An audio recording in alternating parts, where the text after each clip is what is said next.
kailangan natin ng spiritual self-government. Lord, salamat po sa araw na ito.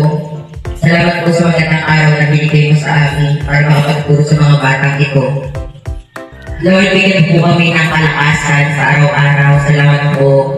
Dahil nakating kami ng ayos dito.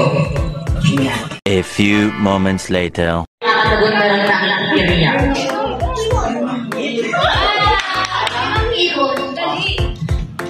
Anong klaseng ibon? Ay, bigyan nyo ng try. Ang galing niya. Kapalakpakan nyo. Kapalakpakan nyo. Yehey! O, masaya na.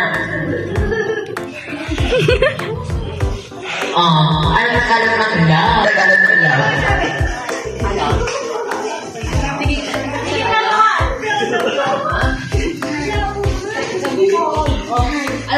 Ay, bigyan nyo ng try. Palakpakan nyo.